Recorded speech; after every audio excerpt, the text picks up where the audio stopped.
창세로부터 창조로부터 이미 죽임을 당하신 그분으로 인하여 우리가 창조되었기 때문에 죄가 있는 곳에는 어디나 대속물이 준비되어 있었다. 그래서 우리 인간에게 죄가 들어왔을 때 예수 그리스도는 속죄의 양으로서 이미 죽으셨다. 그것이 에덴 동산 입구에 세워진 제단, 원시 성소라고 하지요. 그 성소가 섰던 것이에요. 아담 하와를 동산 밖으로 내보내면서 다시 돌아올 수 있는 길, 하나님을 다시 만날 수 있는 성소를 거기에 세우신 것은 죄인을 위하여 준비된 구원입니다. 그러니까 죄가 있는 곳에는 어디나 그리스도가 준비되어 있다.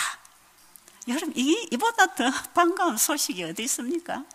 우리의 구원은 미리 준비된 복음이에요. 마찬가지로 우리의 몸에는 뼈가 부러지든지 살이 찢어지든지 어떤 사고로 인해서 어떤 결과로 병이 생겼을 경우에 어떤 병균으로 인해서 세균으로 인해서 발암물질이나 이런 여러 가지 병원체들이 우리 몸에 침투할 것을 아시는 그분은 어떤 병이 생기기도 전에 어떤 바이러스에 감염되기 전에 우리 몸 안에는 면역계라고 하는 이 몸 자체를 보호하고 지키고 부러지면 재생할 수 있는 이런 모든 치유 대책을 몸 안에 세워놓으셨다. 이것은 사후 대책이 아니고 이미 이런 사고가 일어나기 전에 하나님은 준비하시고 창조하셨다. 그것도 복음인가요? 그래서 우리의 구원과 지금 우리 안에 일어난 치유는 이미 하나님이 창조 때 준비해 놓으신 복음이 믿는 자에게, 믿고 순종하는 자에게서 이루어지고 있는 과정이에요. 자, 그리고 여러분, 이 건강 원리를 창조에서 우리가 배우면 이 너무 쉽고 너무나 소중한 큰 복음으로 우리에게 희망을 주는 것입니다. 자, 그러면 이제 우리가 흔히 쉽게 지금 말하고 있는 뉴스타트라고 하는 이 8가지 치료법을, 뉴스타트라는 글자를 만들기 위해서 8가지를 나열을 해서 우리가 이해하기 쉽게 참 잘 만들어 놨어요. 이것은 하나님이 만드신 것도 아니고 화이트인이 만든 것도 아니고 위마에서 이 단어를 만들어 냈습니다. 그럼 이 위마에서 만들어낼 때에 이 화이트인의 글을 보고 했고요. 화이트인은 창세기 1장으로부터 이 시대에 우리에게 줄 건강기별을 다 받았어요. 그래서 뉴스타트 원리는 들어가 보면 어느 장소에서 누가 만들어낸 것이 아니라 이미 연의 신에서 참으로 방대한 건강기별을 우리에게 주었어요. 거기에 집중적으로 기록된 게 치료봉사와 음식물에 관한 것면이고요.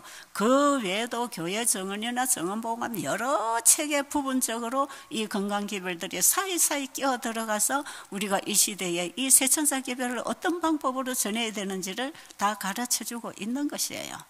그런데 화이트 선지자를 통해서 우리에게 준 모든 기별은 하나님께로부터 받은 기별이에요. 그 화이트인 스스로 만들어낸 영감의 글이 아니고 하나님께로부터 받은 것입니다. 계시를 보고 직접 다 받아서 이렇게 방대한 책으로 우리가 읽고 배울 수 있도록 만들어 놓은 게 예언의 신이에요.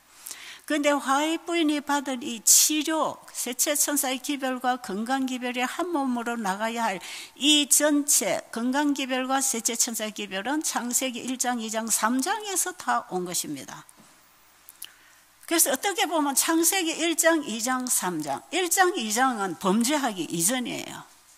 하나님이 창조하실 때 이 세계를 창조하시고 안식일을 세우시고 남자와 여자를 만드시고 가정제도를 하시고 생육 번성하라고 하는 이 창세기 1장 2장에서 이 세계를 창조하시고 안식일을 세우신 그분은 그 안식일 언약을 통해서 영원히 우리와 함께 살기를 원했지만 3장에 가서 인간이 범죄하게 됐을 때 창세기 3장 15절에 복음을 줍니다. 이게 이 지구에 온 원래 원 복음이에요. 이게 영원한 복음이에요. 예수님이 오셔서 죄와 더불어 싸워 승리하시고 죄에게 희생당한 인간을 다시 구원해 주겠다는 것. 사탄의 그 세력을 완전히 박살내고 거기로부터 인간을 구해 주겠다고 하는 약속이 창세기 3장 15절에 선언된 복음이에요. 그래서 예수님은 여자의 후손으로 와서 이 사탄의 머리를 완전히 깨서 죄를 끝내주겠다고 하는 그 창세기 3장 15절에 그 복음과 함께 약속된 그 일을 2000년 전에 예수님 이 땅에 오셔서 여자의 몸을 통해서 어린아이로 오셔서 사단과 싸워 이기시고 승리하신 그분은 자신의 피를 가지고 지금 지성소에서 최후의 심판을 하시는데 이게 조사심판이에요. 그래서 이 조사심판은요, 사탄이 굉장히 싫어합니다. 왜? 사탄이 완전히 우리 회개한 죄인들의 죄를 짊어지고 이제 사형 선고가 떨어지는 선언이고, 나중에 집행심판은 1000년 후에 있겠지만 사탄의 머리를 완전히 박살내는 심판이 조사심판이고, 사탄으로부터 희생당한 우리 인간은 다시 구원해서 회복시켜주는 얘기가, 이것이 결정되는 심판이 의인은 조사를 받고 사탄은 심판을 받는 것이에요. 이게 이제 이 시대 예수님 하시는 조사 심판. 이 세천사가 전한 영원한 복음은 창세기 3장 15절에서부터 마지막 지성소에서 속죄사업을 끝내시는 그 모든 과정이 다 포함되어 있기 때문에 이 지구 역사의 구속의 경륜에 대한 모든 역사와 복음이 하나로 만나진 복음이 세천사기별 속에 다 있다. 그러니까 이 세천사기별은 엄청나게 방대합니다. 그래서 세천사기별을 이해하려면 성경 전체를 이해를 해야 되고, 성경 전체 속에서도 구약의 성소 진리를 통해서 이 복음을 다 미리 청사진으로 그려준 것이고, 예수님이 이 땅에 오셔서 성소 진리에서 보여진 그 구속의 사역을 그분의 피로서 그분이 하늘로 가셔서 지성소까지 이루시는 예수님의 구속의 사역의 그림들을 우리는 성경에서 읽어야 합니다. 그래서 구약시대에는 성소진리를 통해서 세천사의 기별을 배우는 것이고, 신약시대에는 계시록 14장의 세천사의 기별을 통해서 이 영원한 복음을 배우는 것이다. 그래서 계시록 14장의 세천사의 기별은 성소진리로 이해될 하나의 복음이다. 첫째, 둘째, 셋째라고 하시면 이건 한 통이고 하나의 복음이고, 이것은 예수를 믿음으로 말미암아 구원받는 창세기 3장 15절의 복음이 완성되는 복음이에요. 여러분, 이번 주에 계속 이제 부분적으로 배운 것을 오늘 이렇게 정리를 한번 해보시고요. 자, 그러면 우리의 건강기별은 전부 창세기 1장에서 왔다. 하나님의 해와 달을 만드시고 공중에 하늘을 만드시고, 그 다음에 공중에 공기를 만드시고, 땅에 뭡니까? 풀과 식물을 나게 하시고, 공중에 새를 날게 하시고, 물에는 물고기가 놀게 하시고, 짐승들 마지막 사람까지를 다 만드셨잖아요. 하나님이 창세기 1장에 만드신 이 창조물은 전부 하나님의 말씀에서 나왔어요. 하나님 말씀 안에 생명이 있었고, 그 말씀이 창조력을 가지고 있었기 때문에 그분이 말씀하신 것은 물질로 나오게 되어서 이 세계가 창조되었다. 그리고 하나님이 창조하신 모든 창조물은 한잎 풀잎 속에도 그분의 생명이 와 있다. 그래서 이 생명을 가진 모든 창조물은 다른 존재에게 생명을 나누어주는 뭐라 그럴까요? 하나의 그 법칙을 하나님이 그 속에 넣어두셨다. 그래서 이 화이분의 말씀에 보면 하나님은 그분이 창조하신 모든 초목에게 그분의 생명을 넣으셨다 그랬어요. 그래서 소가 풀을 뜯어먹고 이제 사는 것, 우리가 식물을 먹고 사는 것, 우리가 햇빛 에너지를 받고 살 때에 하나님의 생명을 받는 것이다. 그래서 우리가 뉴스타트라고 하는 이 건강 원리를 따라서 창세기 1장의 그 치료제도를 받고 그 천연계의 법칙대로 살아갈 때에 우리 몸이 회복되는 것, 자연 치유가 되는 것은 그 모든 물질을 통해서 우리는 하나님의 생명을 받고 사는 것이다. 자, 여기까지는 정리가 되셨죠? 오늘 제가 이제 1부를 마감하면서 여러분에게 총 정리를 좀 해드리고 있는 것이니까 이번에 공부를 잘 하신 분들은 제 지금 얘기가 하나도 어렵지 않을 것이에요. 자, 그러면 우리가 먹는 음식이 피가 되고 피가 우리를 살게 하는 생명이다. 이 피의 흐름이 원활할수록 생명의 흐름이 원활하기 때문에 우리가 건강하게 살 수 있는데, 우리가 먹는 음식이 피가 되고 내 살이 되고 뼈가 되고 내가 되는 것이다. 우리가 먹는 음식이 나를 만들어가는 음식이기 때문에 우리가 무슨 음식을 먹어야 되느냐에 따라서 우리의 몸이 형성되는 것이다. 여기에 우리 정신도 영적인 부분도 영향을 받는 것이다. 왜냐하면 화이부인은 우리가 먹어야 할 과일과 견과와 야채와 곡식 속에는 영적, 지적, 육체적 발달에 필요한 모든 영양소를 함유하고 있다고 했기 때문에 우리가 먹는 음식은 우리의 영적 활동에도 지대한 영향을 끼치고 있단 말이죠. 그래서 영적 건강, 정신적 건강, 육체적 건강을 전체를 관할하는 생명의 영양소가 우리가 먹는 음식에 의해서 공급되도록 하셨다. 자, 그래서 우리가 무슨 음식을 먹어야 되는지는 대단히 중요하기 때문에 창세기 1장 29절에서 우리가 먹을 음식을 선정하는 것이 그게 신앙으로 밥상을 차리는 우리의 오늘날의 신앙이다. 자, 그랬고요. 자, 그 다음에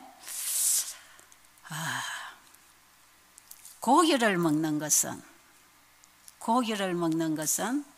고기에 있는 짐승에게 있는 피와 살을 우리 몸으로 가지고 와서 나의 피와 나의 살이 된다 그랬지요. 이거 화이분이 쓰신 말씀 이번에 우리가 다 읽고 공부했어요. 자, 제가 오늘 이 얘기를 반복할 이유가 있습니다. 짐승을 먹었을 때에 짐승의 피와 짐승의 살이 내 피와 내 살을 이룬다. 그래서 내 몸이 짐승이 가지고 있는 몸하고 같아지면 좋겠습니까? 어때요, 여러분? 그래서 육식을 하지 말라는 거예요. 우리는 짐승보다 월등한 존재입니다. 우리는 하나님과 교통하고 그분의 영광을 드러내야 할 인간이에요. 하나님의 창조물 중에 하나님의 형상을 담는 존재입니다. 우리는 짐승하고는 차원이 다른 존재로 창조했는데 범죄함으로 약한 짐승들을 잡아먹기 시작하면서 우리의 차원이 짐승 차원으로 좀 떨어지고 짐승 수준 이하로 내려간다는 것이에요. 왜 그렇게 되는가? 저는 옛날에 그 말씀들을 읽어도 이해를 잘 못했어요. 짐승의 고기를 먹음으로 그의 피와 그의 살이 내 피와 내 살이 되어서 그게 내 생각과 내 정신과 내 영을 지배하게 되는 것이에요. 이것은 전체를 다 관할하는 피가 우리 몸에 흐르고 있기 때문에, 그래서 짐승의 고기를 먹으면 이 영적인 기능이 망가져요. 왜? 짐승에게는 이런 것들이 발달되지 않았잖아요. 유일하게 인간의 전두엽은 하늘과 교통할 수 있는 기관으로서 이 뇌신경은 굉장히 우리가 소중하게 다루어야 되는데 짐승을 자꾸 먹음으로써 이게 다 망가지는 거예요. 제가 이제 좀 길게 나가면 이 GMO도 굉장히 위험한 식물이에요.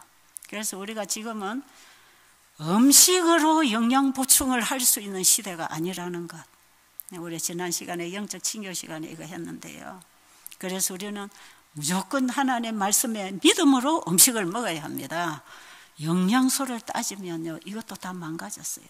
하나님의 생명을 넣어준 식물을 먹음으로 하나님의 생명과 하나로 그분의 관리 속에 살게 된 인간을 사탄이 지배하기 위해서 하나님의 생명이 들어온 씨를 변종시켜서 다른 씨를 집어넣어서 이 뭡니까? 씨앗을 변종을 시키는 이 GMO는요, 다른 종자와 섞어버리는 거예요. 하나님이 주신 종자를 파괴하는 그 음식이 GMO예요. 오늘날 한국 땅에요, 90% 이상이 GMO입니다, 지금. 이건 굉장히 심각하고요. 이래서 오늘날 한국 사람들이 더 많이 정신병을 앓고 있는지 몰라요. 사람들이 하는 짓들이 정신병자가 아니면 어떻게 저런 짓을 할 수 있을까? 참 그런 부분이 얼마나 뉴스를 들어보면 많이 나옵니까? 이게 다 제정신이 아니에요.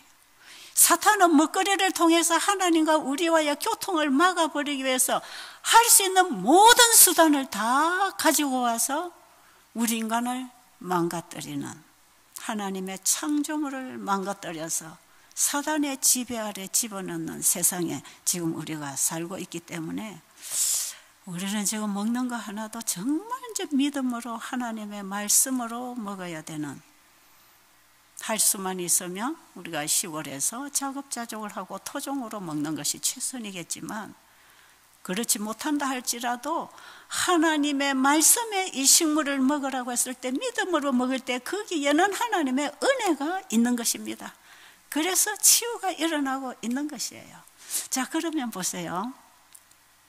지금 이 얘기는 다 왜 하느냐? 지금 이 시간에 주제가 되는 이 복음을 여러분이 이해하도록 하기 위해서 지금 이 얘기를 다 한 것이에요. 자, 우리의 몸과 피는 먹는 음식으로 이루어진다. 그래서 하나님이 말씀하신 그 말씀대로의 음식을 먹을 때 우리의 피와 우리의 몸은 하나님과 연결된 생명의 지배를 받고 관리받고 정상적으로 살 수 있게 된다. 여기에 건강이 있다 하는 거죠. 자, 그러면 우리가 먹는 음식이 피가 되고 살이 될 때 바로 그 음식이 나를 만들어 나가잖아요. 그거 이해하시겠어요? 이해를 하십니까? 제가 지금 너무 어려운 얘기를 하고 있습니까? 자, 우리가 먹는 음식이 내 피와 내 살이 되어서 나하고 섞여서 음식하고 나하고 하나가 된다. 그래서 우리는 어떤 음식을 먹어야 하나님의 생명과 하나 되는 음식을 먹고 건강관리를 하나님으로부터 받을 수 있는지, 이 부분을 먹는 음식으로 내가 만들어진다는 걸 여러분들이 이해를 하시고요. 이거는 하나의 비유라 그랬죠. 자, 예수님도 이 큰 복음을 전하기 위해서 비유로 계속 설교하셨고 이적을 행하셨어요. 예수님이 이적은 다 그게 비유예요. 자, 요한복음 6장에 보면 오병이어의 비유, 이제 오병이어의 기적 얘기가 나와요. 오병이어로 수천 명, 수만 명이 될 수 있는 청중을 다 먹이신 그 이적, 그것을 행하고 나니까 그 음식을 받아 먹은 사람들이 예수님을 왕으로 추대하려고 덜썩덜썩 일어나기 시작했을 때 예수님은 그 자리를 피하고 제자들도 다 해산시키고 사람들 다 해산시켰어요. 여기에 제자들이 상당히 불만을 품고 불평을 하는 그런 과정이 이제 있습니다. 그리고 예수님은 가버나움에 오셔서 회당에서 설교를 하십니다. 오병이어의 이적을 통해서 사람들을 배불리 먹이신 그분이 그 이적을 통해서 음식을 먹었을 때 우리 사람이 어떤 혜택을 입고 도움을 받는지를 실물 교훈으로 가르쳐 주시고는 예수님이 뭐라고 합니까? 나는 하늘로서부터 온 산 떡이다. 나는 생명의 떡이다. 내가 생명의 떡이다. 너희들이 먹은 떡은 먹고도 배고프고 또 죽는다. 너희 조상들이 광야에서 만나를 먹어서도 다 죽었지 않느냐. 그러나 나를 먹는 자는 영생한다. 여러분 요한복음 6장을 잘 이해하시면요, 여기에 연한 복음을 선언하시는 비유가 오병이어의 비유입니다. 이 비유는 이 이적은 하나의 비유적으로 행하신 이적이단 말이에요. 그 비유를 통해서 우리에게 주시려는 영원한 복음이 있습니다. 그게 뭐냐?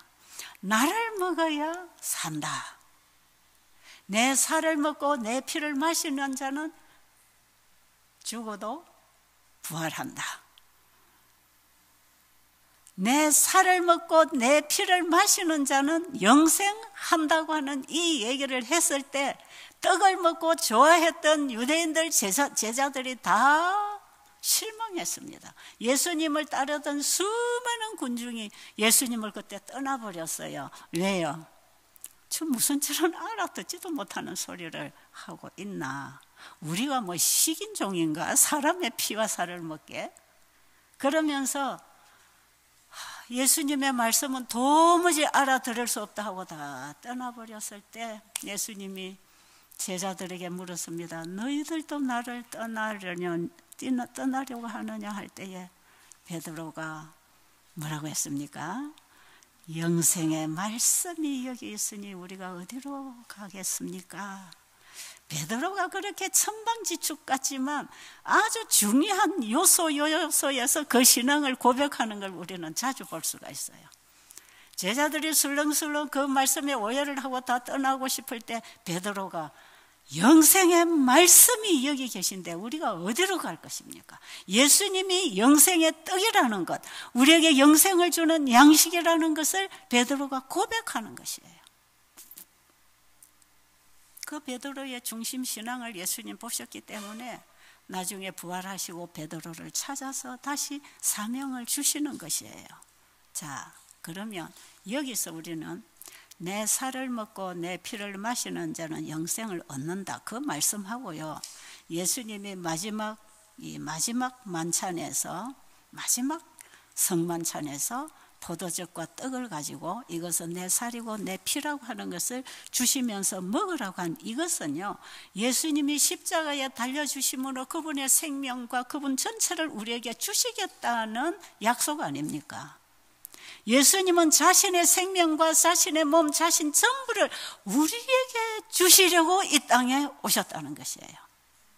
이번에 우리가 믿음으로 말미암은 의인은 예수님을 받아들이고 내가 죽어버리는 경험이 일어나야 예수님의 생명 안에서 우리가 거듭나고 다시 산다 그랬잖아요. 예수님의 살과 피를 먹는 것은 예수님의 말씀을 받아 먹는 것을 의미합니다. 자, 예수님은 십자가에서 그분의 물과 피를 다 쏟으시고 그분이 가진 하늘의 모든 부와 영생하는 생명을 우리에게 다 받으라고 주신 것이에요. 자, 이제 이 십자가의 복음을 훨씬 더 명확하게 이해하기 위해서 창조 복음으로 돌아가야 합니다. 창세기 2장 1절로 3절에 보면 안식일 언약, 이건 우리 다음에 이제 내일 모레 공부할 과목이고요. 23절로 24절에 보면 이 복음을 창조 때에 이미 인간에게 주셨어요. 여러분, 창조의 비밀, 이것은 구속의 비밀. 하나님의 창조 속에는 우리의 구속에 대한, 우리의 구원에 대한 모든 복음이 들어와 있다. 자, 그러면 이게 참말인가 보자 이 말이에요. 저는 창세기 2장 23절 24절 때문에 저는 예수님을 죽도록 사랑하고 있는 것입니다. 그분을 먹고 산다는 것이 그분의 생명과 피로 하나 된다, 그분의 몸과 생명이 나하고 하나 된다는 것 아닙니까? 창세기 2장 23절에 보면 하나님이 아담을 창조하셨어요. 그리고 아담을 잠들게 한 이후에 여자를 만들어서 네 아내를 하고 아담에게 선물로 주잖아요. 우리가 지난 시간에 우리 권 목사님에게도 배웠지만 짐승들은 참 하나님이 쌍으로 한 쌍으로 만들어서 생육 번성을 하려 했는데 우리 인간은 쌍으로 만들지 않고 남자만 만들었어요. 여기에는 구속에 관한 큰 그분의 비밀이 들어있는 것입니다. 아담 하나로 죄가 들어왔고 예수 그리스도 한 분으로 우리가 영생에 들어갈 수 있는 그 길이 아담의 창조 속에 다 이미 미리 예표되어 있는 것이에요. 하나님이 아담에게 생명을 주셨지 하와에게 생명을 줘서 둘을 만들어 놓지 않았다는 것. 그러면 아담이 하나님의 생명을 받아서 창조된 사람이었고, 아담의 생명을 받고 여자가 창조되었고, 그래서 생육 번성하여 땅에 충만하라는 법칙을 그들의 인체 속에 넣어두셔서 우리가 다 지금 태어난 것이다. 자, 여기까지는 이제 우리가 다 공부했지요. 자, 그러면 보세요. 아담이 자고 일어나니까 예쁜 색시가 하나 있어. 그런데 그 색시 하와를 보고 아담이 뭐라 합니까? 너는 내 살 중에 살이요 내 뼈 중에 뼈라. 맞나요? 맞잖아요. 하와의 모든 것은 아담으로부터 왔잖아요. 그러니까 너는 내 살 중에 살이요 내 뼈 중에 뼈라고 할 때 여자와 남자의 살과 피와 뼈가 하나로 섞여 있다. 그 둘을 하나로, 한 몸으로, 이게 최초의 결혼 제도를 통해서 우리에게 주는 영원한 복음입니다. 자, 그리고 그 24절에 보면 뭐라 그럽니까? 그러므로 부모를 떠나 여자를 아내로 삼아서 한 몸을 이루고 살아라고 했을 때, 부모를 떠나서 이 여자와 합하여 한 몸을 이루어서 한 가정을 이루고 살아라고 하는 이 가정제도 안에는 예수님이 하늘 아버지 집을 떠나서 이 땅에 우리 인간이 되어 인간의 몸으로 오셔서 그분을 우리가 먹고 마셔서 나의 피와 살과 생명이 예수님의 피와 생명이 되어서 하나가 되었다고 하는 이것이 영원한 복음이 선언되었다는 것입니다. 여러분, 나중에 믿음으로 얻는 하나님의 의장 20장, 여러분 이 책의 심장부가 20장 21장이라 그랬어요. 그 20장 여기에서 우리가 이해할 것은 믿음으로 말미암는 의의 복음은 예수님과 우리를 영원히 하나 만들어주는 복음이다. 예수님과 내가 하나 되는 복음. 예수님이 누굽니까? 창조주이십니다. 그분이 인성을 입고 우리 중에 오신 것은 우리와 하나 되기 위해서 그분의 살과 피를 우리에게 주어서 우리를 죄로부터 구원할 뿐 아니라 영원히 예수님과 하나가 되도록 해 주시려고 예수님이 이 땅에 오셨다. 그리고 내 살을 먹고 내 피를 마시는 자는 영생을 가졌고 부활 때에 나와 똑같은 몸으로 부활할 거다, 이 말이에요. 그렇죠? 예수님의 생명을 가지고 죽으면 예수님의 몸과 같은 신령한 몸으로 부활할 때 예수님을 우리의 형제라. 그래서 예수님이 아버지로 부르는 하나님이 나의 친아빠가 된다, 이 말이죠. 그런데 이미 창조 때 인간 창조 안에 예수님이 오셔서 범죄한 우리 인간을 자신과 하나 만들어주는 이 큰 선물, 이 복음을 우리에게 미리 보여준 게 아담 하와의 창조입니다. 이게 창조의 비밀이요, 사랑의 비밀이요. 여러분, 우리가 하나님의 아들, 하나님과 근본 하나이시고 본체이신 그 예수님과 우리가 하나 된다고 할 때 우리의 구원이 뭔지 이해하시겠습니까? 시대소망 1장에 보면 이 하나의 오점이 되어 있던 이 지구는 어떤 우주 세계보다도 훨씬 어떤이 될 것이라. 우리의 위치는 하나님과 동등이신 예수님의 위치에 우리가 그리스도와 하나가 되어 햇빛이 필요 없는 하나님의 영광의 빛 가운데 우리가 살 것 아닙니까?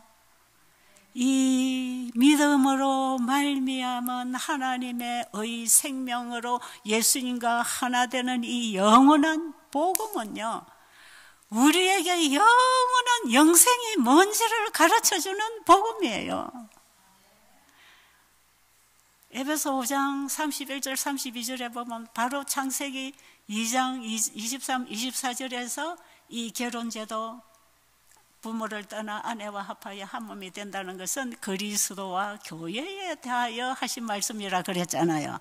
그러니까 예수님과 우리 관계를 미리 말씀하신 게 창세기 2장 23절 24절이에요. 맞습니까? 똑같습니다. 그 성경절이 같이 연결되어 있어요. 지금 시간이 없어서 제가 읽어드리지 못합니다. 자, 그러면 창세기 2장 23, 24절에서 아담 하와의 그 창조 속에 예수님과 우리의 관계를 미리 선포한 게 인간 창조라고 봐야 된다 이 말이지요. 응? 그래도 여러분 아멘이 안 됩니까? 나는 이 복음을 깨달을 때요, 이 말씀을 읽다가 일어나서 춤을 췄어요. 야, 이거 너무나 황송하고 너무나 감사하고 황공하고, 나 같은 죄인이 예수님을 받아들임으로 예수님과 하나가 되어서 하나님의 생명의 길이만큼 우리가 산다는 것 아닙니까? 사도행적에 보면요, 우리를 구원할 때 하나님의 생명의 길이만큼 우리가 산답니다. 하나님이 돌아가시는 분 아니지요? 영생 아닙니까? 하나님의 생명 자체가 영생인데 우리가 예수님과 예수님의 살과 피로 한 생명 안에서 주님과 하나 되는 이 복음, 이 경험을 가지고 구원을 받으면 아담 하와는 순종함으로 영생할 수 있는 조건부 생명이었지만 온 우주의 피조물들은 순종함으로 영생할 수 있는 조건부 피조물이었지만 우리가 예수님의 생명과 피를 가지고 그분과 하나 되어서 부활해서 하늘에 가면 그분과 동등되어서 그분의 생명의 길이만큼의 생명을 가지고 가는 것입니다. 그게 영생이라는 거예요. 이게 영원한 복음이라는 것이에요. 이 복음을 세상에 전할 때 첫째 천사, 둘째 천사, 셋째 천사 기별로 우리를 준비시켜 주는 게 세 천사의 기별입니다. 가슴 벅차지 않으세요? 세상에 뭐가 두렵습니까? 뭐가 부럽습니까? 뭐가 없다고 좌절됩니까? 주눅이 듭니까? 여러분, 내 살을 먹고 내 피를 마시는 자는 영생을 가졌다. 요한일서 5장 12절에 보면 아들이 있는 자에게는 영생이 있고 하나님의 아들이 없는 자에게는 영생이 없다고 그랬잖아요. 그러니 우리가 이 땅에 태어나서 다른 거 다 잃어버려도 누구만 가지라? 예수님만 가져라. 예수님만 가지면 이 지구뿐 아니라 우주를 다 얻는 것이라. 로마서 8장 17절에 보면 그리스도와 함께한 후사가 된다 그랬잖아요. 이제 성경을 여러분 한번 읽어보세요. 우리에게 주어진 선물이 뭔지 한번 찾아보세요. 엄청납니다. 엄청나. 이것이 이 땅에 온 가장 큰 기쁜 소식입니다. 예수님이 이 땅에 아이로 태어났을 때에 천사가 베들레헴 양치는 목동들에게 와서 두려워하지 말라, 내가 너희에게 큰 기쁨의 소식을 전하러 왔다. 오늘날 너희를 위하여 구주가 나셨다. 예수님이 이 땅에 오신 것은 우리 지구에 태어난 우리 본성적인 죄인은 사망 선고를 받고 태어난 우리 인간에게는 가장 큰 기쁜 소식이라. 이보다 더 기쁜 소식이 어디 있을까요? 그러니까 이 소식을 전해야 될까요? 여러분, 사마리아 우물가에 나왔던 우울증 이 여인이 예수님 만나고 이분이 메시아라는 사실을 알고 그 기쁜 소식을 전하기 위해서 우울증이 사라지고 물덩이 집어던지고 사람을 피해서 정오에 뜨거운 정오에 물결로 혼자 외롭게 도망치듯이 물결로 가던 이 여인이 예수님을 만나고 이 기쁜 소식을 가슴에 간직하니까 우울증이 사라졌단 말이에요. 여러분, 여기 우울증으로 고통하는 분 계십니까? 아래 저녁에 저한테 같이 와서 고통을 호소하던 우리 집사님, 그 예수님 만나면, 기쁜 소식이 오면 우울증 사라집니다. 우리는 받음으로 변하게 되어 있는 존재이기 때문에 지금 내가 깜깜한 소굴 같은 곳에 내가 정신이 완전히 갇혀 있을지라도 한 줄기의 빛이 들어오면 그 빛 보고 일어나는 것이에요. 이 큰 기쁜 소식, 저는 이 기쁜 소식이 나의 복음으로 받아들여졌을 때, 이것이 내 가슴 속에 이 소식이 나를 행복하게 했을 때 나는 이 복음을 전하지 않고는 견딜 수가 없어요. 그래서 제가 지금까지 40년을 비가 오나 눈이 오나 늙거나 눈이 어두우나 할 거 없이 저는 이 복음을, 이 기쁜 소식을 전하지 않고는 밥을 먹고 쉬고 앉아 있을 수가 없다는 말이에요. 그러니까 방송으로 내보내든지 책으로 내보내든지 내 집에 사람을 모아놓고 가르치든지 가서 가르치든지 와서 가르치든지 이 복음을, 이 복된 소식을 온 세상에 전해야 된다. 이게 지금 제 가슴이 뛰고 있는 가장 소중한 나의 사명입니다. 여러분, 이제 우리가 19장에서 새 천사는 누구인가, 이제 이 시대에 영원한 복음을 전하는 새 천사가 되려면 계시록 14장 6절에 영원한 복음을 가져야 된다 그랬죠. 영원한 복음을 가진 자는 이 기쁜 소식을 받은 자이기 때문에 이 기쁜 소식을 전하기 위해서 사마리아 여인이 다시 붙던지고 동네로 가서 여보세요, 여보세요, 우리가 기다리던 메시아가 오셨습니다. 와서 좀 보세요. 이렇게 소식을, 기쁜 소식을 전하는 사람이 되는 것입니다. 저는 이번에 영원한 복음을 전하는 새 천사들이 이곳에서 많이 준비되어 나오기를 원합니다. 우리 그렇게 하지 않겠어요? 왜 입 닫고 가만 계세요? 어? 왜 가만 계세요? 어? 그거는 채집사나 하는 거지 나는 아니야. 그러고 계십니까? 그래요? 그래요, 아니에요? 제가 귀가 어둬서 아직 다 못 들었어요. 그거는 채집사나 하는 거지 나는 이렇게 하면 돼, 그건 난 몰라, 그건 채집사나 해. 그렇습니까? 아니에요. 이 구원의 소식을 받은 자는 가만히 있을 수 없어서 이 채집사가 하라 하나 안 하라 하나 있는 곳에서 하는 것입니다. 그래서 마지막 때는 이 일을 하고 있는 사람들이 연합해서 마지막 늦은 빛 권능을 받고 큰 외침을 하고 복음 사업 끝내는 것이에요. 우리 가슴 속에 이 복음을 가져야 합니다. 이 복음을 받아들이기 위하여 나를 온전히 포기해야 되기 때문에 많은 사람들은 이 복음을 받기 위해서 자기를 포기하지 못해서 글자를 읽어서 이론적으로 죽은 문자를 전하고 있는 것이다 이 말이에요. 우리도 이 말씀을 문자로 읽고 이해하고 입으로 말했다고 되는 게 아니라 이 복음을 내 가슴에 받아들이기 위해서 내가 그리스도와 함께 십자가에 못 박혀 있어야 되는 것이에요. 그래서 내가 죽고 예수님으로 내 안에 다시 사는 새로운 거듭난 인생이 시작되면 훨씬 좋지 않겠어요? 응? 왜 그걸 안 하려고 자꾸 내 걸 끄집어내서 나를 높이고 나를 자랑하려고 나를 세우려고 그렇게 애를 쓰시나요? 내 속에 예수님이 계시면 예수님을 얘기하고 싶어서 나는 없는 것이에요. 그렇죠? 절대로 나를 세우지 않습니다. 그래서 내 자존심이나 내 권위가 없는 것이에요. 예수님을 전하는 일에 나는 굴복되고 죽어버리는 것이에요. 여러분, 이렇게 해서 예수님을 전하는 사람들끼리 사는 곳이 그리스도인들이 사는 곳입니다. 우리 교회가 다 이렇게 되면 좋겠지요. 이제 시간이 많이 가서 두 번째 시간 10분만 쉬었다가 두 번째 시간 이제 9장을 공부하도록 하겠습니다.